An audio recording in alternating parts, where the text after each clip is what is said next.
Hello guys, welcome back to my channel Summarizers. My name is Sharan and आज हम बात कर रहे हैं द कश्मीर फाइल्स की।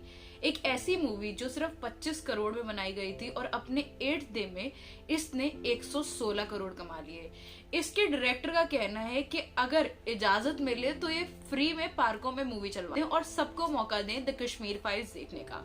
हमारी आज की वीडियो 2 पार्ट्स में डिवाइडेड है। पहला पार्ट इस मूवी का ब्रीफ है और दूसरा पार्ट हमारा रिव्यू और एक छोटी सी समरी है। तो जी ये मूवी 1990 मास एक्सोडस जो हुआ था उस पे बेस्ड है। बेसिकली कश्मीरी पंडित्स के साथ जो भी कुछ हुआ था उस पे मूवी बनाई गई है। जो जेनोसाइड हुआ था उस पे मूवी बनी है। बहुत सारे लोग कह रहे हैं प्रोपेगेंडा चालू कर दिया है हिंदू मुस्लिम के अगेंस्ट, हिंदू मुस्लिम ऐसे लड़ाई करवाना चाहते हैं। मेरे हिसाब से ऐसा बिल्कुल नहीं है, बस एक पर्सपेक्टिव है, मूवी को देखने का एक नजरिया है। मेरे हिसाब से ये मूवी सिर्फ कश्मीर पंडित पे बेस्ड है, इसलिए लोग ज्यादा भड़क रहे हैं। मैं ये चीज अपनी तरफ से कहना चाहती हूँ कि ये मूवी टेररिज्म पे बेस्ड है कि टेररिस्ट ने कश्मीरी पंडित्स के साथ 1990 में क्या किया। पहली बात तो ये कि किसी भी टेररिस्ट का कोई जात या धर्म नहीं होता। वो ना क्रिश्चियन होता है, ना हिंदू होता है, ना मुस्लिम होता है, ना सिख होता है। वो सिर्फ एक टेररिस्ट होता है जिसका एक ही मकसद होता है आतंक फैलाना। ये मूवी मेरी तरफ से जो भी लोगों की ब्रॉड सोच है, जो भी लोग इस मूवी को सिर्फ इस चीज से के हिसाब से देखना चाहते हैं कि ये एक अनटोल्ड स्टोरी है, उनके लिए मेरी तरफ से ये 100% रिकमेंडेड है। क्योंकि ये मूवी मेरे को लगता है हर एक भारतीय को देखनी चाहिए जिसका भी एक भारतीय दिल है। तो आइए अब शुरू करते हैं इस वीडियो का सेकेंड पार्ट, इस मूवी का छोटा सा रिव्यू और एक समरी।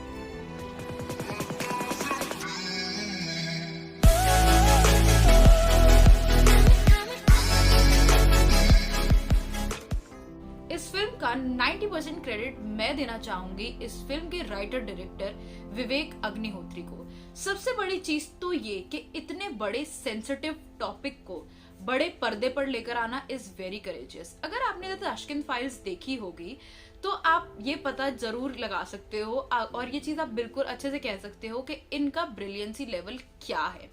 ये जो अपना बार सेट करते हैं ना अपनी डायरेक्शन से, वो बहुत ही ज्यादा काबिलिय तारीफ है। अब दूसरी चीज ये कि इन्होंने 4 साल रिसर्च करी है इस मूवी को बनाने के लिए और उस फर्स्ट जनरेशन का इंटरव्यू लिया है जिन्होंने अपनी आंखों के सामने ये सब कुछ होते हुए देखा और वो अपने घरों से निकाल दिए गए थे। The story is based on the Nandi Marg massacre happened in the 1990 Kashmir, India. ये पूरी स्टोरी एक कश्मीरी पंडित फैमिली के थ्रू हमें दिखाई गई है। एक नए दौर में जीने वाला लड़का कृष्ण पंडित जो अब कॉलेज के इलेक्शन में खड़ा हो रहा है, नए दौर से जी रहा है और सब कुछ नए तरीके का एक्सपीरियंस कर रहा है। लेकिन 30 साल से उसके दादाजी एक जस्टिस की लड़ाई लड़ते आ रहे हैं और वो कहानी अपने बच्चे को यानी कि अपने पोते को सुनाते आ रहे हैं बचपन से कि 1990 में उनके फैमिली के साथ क्या हुआ। वो जस्टिस मांग रहे हैं उन लोगों के लिए जिन्होंने 1990 में क्या कुछ नहीं सहा और उन लोगों के लिए जिनका कोई रोने वाला तक नहीं बचा। कृष्ण के सामने 2 साइड्स ऑफ स्टोरी हैं। पहली जो उसको मॉडर्न वर्ल्ड सुना रहा है, उसकी प्रोफेसर जो उसको इलेक्शन में हेल्प कर रही है वो सुना रही हैं, और दूसरी जो बचपन से उसके दादाजी उसको सुनाते आ रहे हैं। जैसे जैसे कृष्ण के सामने चीजें खुलती जाएंगी, जैसे जैसे उसको सच्चाई का पता चलता जाएगा, वैसे वैसे ऑडियंस को यानी कि हमें चीजों के बारे में पता चलता जाएगा। बेसिकली हम जो स्टोरी देख रहे हैं, जो मूवी देख रहे हैं, वो कृष्ण की आंखों के जरिए देख रहे हैं, कृष्ण की आंखों के थ्रू देख रहे हैं। आपने मूवी में देखा होगा कि एक इंटरव्यू दिखाया गया है। वो इंटरव्यू जो टेररिस्ट बिट्टा का हमें दिखाया गया स्क्रीन पे, वो रियल लाइफ इंटरव्यू से इंस्पायर्ड है। टेररिस्ट बिट्टा ने पूरे नेशनल टीवी के सामने एक्सेप्ट किया था कि उसने 20 से 25 लोगों को मारा है। उनको अपनी गोली से, अपनी गन से उसने शूट किया था। और ये अगर आप कहीं पे भी इंटरनेट पे डालोगे कि टेररिस्ट बिट्टा इंटरव्यू, तो आपको ये एक्सक्लूसिव क्लिप मिल जाएगी। इंडिया टुडे की क्लिप बेसिकली है ये, तो वो आपको इंटरनेट पे अगर आप देखोगे तो कहीं पे भी मिल जाएगी। कैसे बेखौफ एक इंसान एक्सेप्ट कर रहा है नेशनल टीवी पे कि उसने 20 से 25 लोगों को मार दिया, ऐसी चीजें दिल दहला देती हैं। और भी कुछ रियल लाइफ इंसिडेंसेस को इन्होंने दिखाया गया है उस मूवी में, मतलब रियल लाइफ इंसिडेंट से इंस्पायर्ड मूवी में वो सीन शूट किए गए हैं, और रियल लाइफ पिक्चर्स भी आपको उसमें दिखाई जाएंगी। रोंगटे कांप जाएंगे, रोंगटे खड़े हो जाएंगे आपको ऐसी क्लिप्स, ऐसी पिक्चर्स दिखाई जाएंगी मूवी में। This film has an excellent star cast. सबसे पहले हम बात करना चाहेंगे अनुपम खेर जी की, जिनको हमारी सरकार ने भी उनके रोल के लिए, उनके कैरेक्टर के लिए, उनकी एक्टिंग के लिए बहुत ही ज्यादा सराहा है। मुझे भी उनकी एक्टिंग पर्सनली बहुत पसंद आई थी। पहली चीज मेरे को, मतलब दो उनके जो सीन थे वो काफी ज्यादा पसंद आए थे। पहला सीन ये, जब वो रेफ्यूजी कैंप में होते हैं और एक मतलब कुछ सर्कमस्टेंसेस की वजह से वो जब रोने लगते हैं, उस सीन से ऐसे मतलब खुद का भी ऐसे रूह सी कांप जाती है, ऐसा सीन था वो। और बहुत ही ज्यादा अच्छी एक्टिंग थी कि उनकी उस टाइम पे, फर्स्ट जो मेरे को बहुत अच्छी लगी थी। सेकेंडली, जब वो अपने पोते को कश्मीर की पूरी दास्तां सुनाते हैं, कश्मीर के बारे में कुछ भी अच्छी चीजें बताते हैं, तो वो एकदम से ना कश्मीर का एक फोक सॉन्ग गाने लगते हैं, और फिर उसके बाद अपने उसी मेंटल ट्रॉमा में पहुंच जाते हैं, उनकी वॉइस कांपने लग जाती है। वो दोनों चीजें, ये वो फर्स्ट क्राइम सीन और फिर उसके बाद दूसरा वो क्राइम सीन बहुत ही ज्यादा अच्छा था। मतलब हिज एक्टिंग इज कमेंडेबल। उनका वो शिव वाले लुक से लेके लास्ट में डेथ सीन तक बहुत ही ज्यादा अच्छी एक्टिंग अनुपम खेर जी ने करी है। दर्शन कुमार को हमने हमेशा ही एक सपोर्टिंग आर्टिस्ट के रूप में देखा है, लेकिन इस बार उनको लीड रोल में देखना, पहले तो मेरे को वो एक्सेप्टेबल नहीं हो रहा था कि क्या ये वो लीड रोल निभा पाएंगे, लेकिन वो एज कृष्णा दर्शन कुमार ने बहुत ही अच्छी एक्टिंग करी है, और ये पता चल रहा था कि the actor has great potential. ये बिल्कुल लास्ट सीन है जब कृष्णा अपनी कॉलेज में इलेक्शन स्पीच, यानी कि प्रेसिडेंट इलेक्शन स्पीच दे रहा होता है, तब वो स्पीच में वो स्लोगन बोलता है रलिफ सलिफ गलिफ वाला।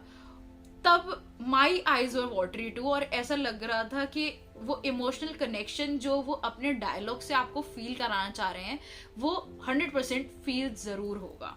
फिर बारी आती है my second favourite Pallavi Joshi as professor Radhika Menon. इनकी एक्टिंग लाजवाब थी। अरे मेरी सेकंड फेवरेट है तो लाजवाब क्यों नहीं होगी इनकी एक्टिंग। अगर किसी को नेगेटिव रोल दिया गया है, किसी भी एक्टर को, और ऑडियंस उसे हेट ना करे ना उस कैरेक्टर को, तब तक ऐसा लगता है कि एक्टर की एक्टिंग, एक्टर के स्किल्स कहीं ना कहीं लैक कर रहे हैं। लेकिन पल्लवी जोशी के केस में ऐसा बिल्कुल नहीं है।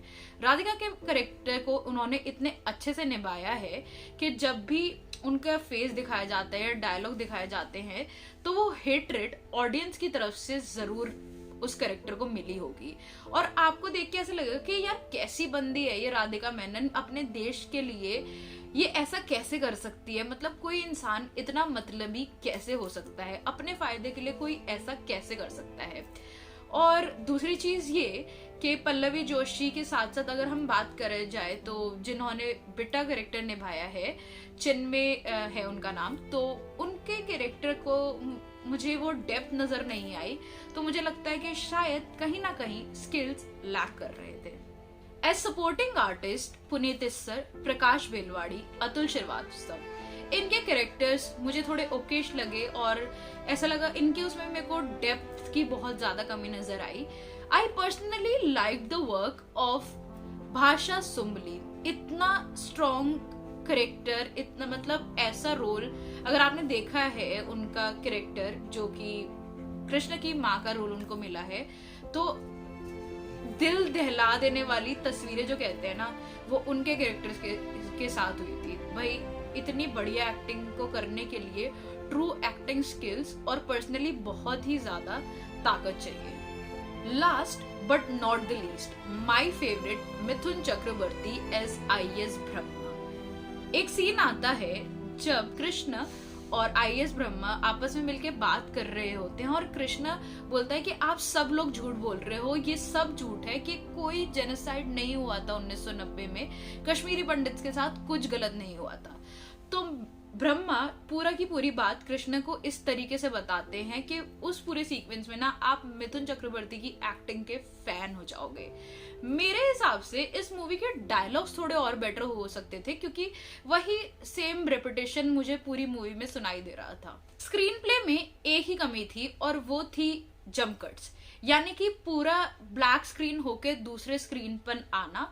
थोड़ी सी एडिटिंग की कमी नजर आ रही थी, लेकिन जो पास्ट एंड प्रेजेंट को स्विच करके दिखाना वो काफी अच्छा आइडिया था एक इमोशनल कनेक्ट बनाए रखने के लिए। Cinematography was very great I would say, क्योंकि कश्मीर को हमने हमेशा देखा है कि उसको एक बहुत ही ज्यादा खूबसूरत चीज के तौर पे हमें दिखाया गया कि कश्मीर जन्नत है। हमने हर मूवी में यही देखा है कि कश्मीर बहुत ही ज्यादा खूबसूरत है, लेकिन द कश्मीर फाइल्स में इन्होंने कलर पैलेट यूज किया है ग्रे एंड ह्यूज।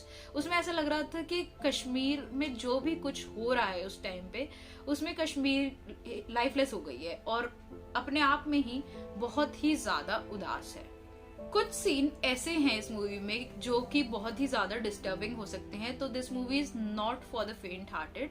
फिर भी ये मूवी मेरी तरफ से 100% रिकमेंडेड है उन लोगों के लिए जो धर्म जात का मुद्दा नहीं बनाएंगे और इस मूवी को सिर्फ एक अनटोल्ड स्टोरी के हिसाब से ही देखेंगे। क्योंकि अनटोल्ड स्टोरी है इसलिए भी कहा जाता है क्योंकि मैंने भी भाई कभी अपनी किताबों में नहीं पढ़ा इसके बारे में। जो भी सुना है वो सिर्फ बड़े बुजुर्गों से, अपने पापा मम्मी से, दादी से ही सुना है। तो ये मूवी जरूर देखिए अगर आप देखना चाहते हैं तो।